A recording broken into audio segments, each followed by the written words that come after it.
Oberheim.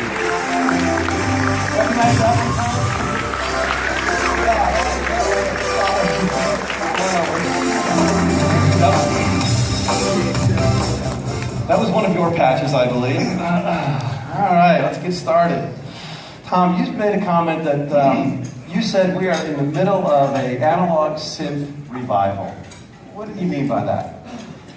Well, I think that, I won't say that analog died in the late 80s, early 90s, but there's several of the companies that were big in those days went away. Certainly my company stopped in 1985. Dave's first company in the 80s. And personally, I was pretty sure that my career in synthesis was over. In the 80s and 90s, I did work in Silicon Valley, not music. I did do a synthesizer in the mid-90s. It wasn't very successful. I thought, and now speaking personally, I thought I was pretty much done with the music business. I was supposedly retired. And I started hearing little bits and pieces of analog coming back. I was watching what Dave Smith was doing in the early 2000s. And now here we are, a number of years later, I'm back in the business, and analog is booming. You got a 78-year-old startup company. Tom, you said, quick, we don't want to go back too far, but I was really interested in how the single-note synthesizer became the polyphonic synthesizer, and you were at the beginning of that. Tell us a little about what you were thinking at that time. Interestingly enough, the germ for making a polyphonic synthesizer started when I wasn't even in the synthesizer business. In the early 70s, I was making effects pedals. I had the first phase shifter on the market. I had a ring modulator. I had some other stuff.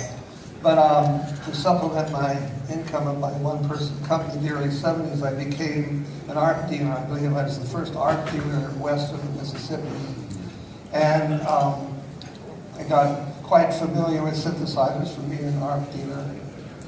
And of course, they were all monophonic in those days. But one of the things that I built was a little kit that allowed the musician to play two pitches on their ARP synthesizers. It wasn't two voice, it was two pitches. And in those days I assisted a good friend of mine who did electronic music and regular music improvisation, and at one of the concerts he did, I came with two ARP 2600s, each had this kit inside, so you could actually play four pitches. And in the hands of this friend who was a fantastic keyboard musician, it's like, wow, that sounds so cool, even though it was crude. And that stuck in my mind. And then in 1974, I made a little synthesizer module to supplement the sounds of ARP and Moog synthesizers. And then in 75, I got the idea to put four of those together with this memory from having heard what polyphonic synthesis could sound like. And in 1975, I put these four of these modules together with a polyphonic keyboard, and that was my first synth product. Yeah. You think about it in terms of moments before and moments after. We never look back after that point. I think that was one of those moments. In the comeback, I was actually looking on YouTube, and I found a video of you talking about you had one of your new products, and you were trying to get a couple sold as you kind of built this thing back up, and someone from Apple had expressed an interest. Right. And you went down to show them your product. Tell me about that. This was about a year ago. I had a prototype of my new product called Oberheim 2 Voice. That's a whole other story, because that's a revival of a product I did in 1975. And the gentleman that at Apple I was talking to just said, I'd like to see it. Can you come down? I said, sure. He said, okay if I bring in 2 or 3 of my staff, and I said, fine. So I put the prototype 2 voice under my arm, went down to Apple, and when I got there were 25 people in the room and 5 people live from Germany. Their Apple software group in Germany. There's like 25 or 30 people, and it's like, wow, people are interested in this. And a very interesting thing came out of that was that at that point in time I was considering making a version of the synthesizer that had patch points and another version that did not have patch points, because there's a several $100 difference between the two. And it came out of that meeting that nobody wanted the one without patch points.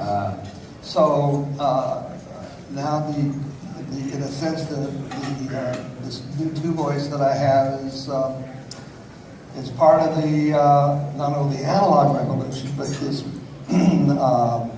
fantastic movement of modular synthesis. I just thought that was an interesting lesson in, basically the center of digital advancement in Cupertino. Really, we're all excited about an analog synthesizer. So you're back exhibiting this year after a very long absence. What's it feel like to be back? Oh, it's really exciting, really exciting. I came in I made a decision only a handful of weeks ago. I had to take because I guess the shows these days are always sold out. So I got a 10 by 10 booth into which I'm going to put 3 synthesizers, 3 synthesizer modules, 2 speaker systems, sometimes 4 or 5 people with sound deadening tubes, all in a 10 by 10. So it should be kind of fun. Go by and see. I just think it's just an inspiration to know that no one ever really leaves this business, ever. So I understand you guys still get together with a lot of the core engineers from the day, and you have a little breakfast club together. Actually, the Breakfast Club has been going on for 12 years, and it involved not only people that make synthesizers, but also pioneers in the computer music field. And we had this breakfast every Thursday for going on 12 years now. Wow. And it's kind of an informal thing. Some people come, some people aren't there every week, but it's been going on now for 12 years. It's been some very interesting times. Cool. I understand one of your co-breakfasters is Dave Smith. Dave is here. Yeah. Dave, when you want to come out, the co-founder, co-creator of Dave Smith.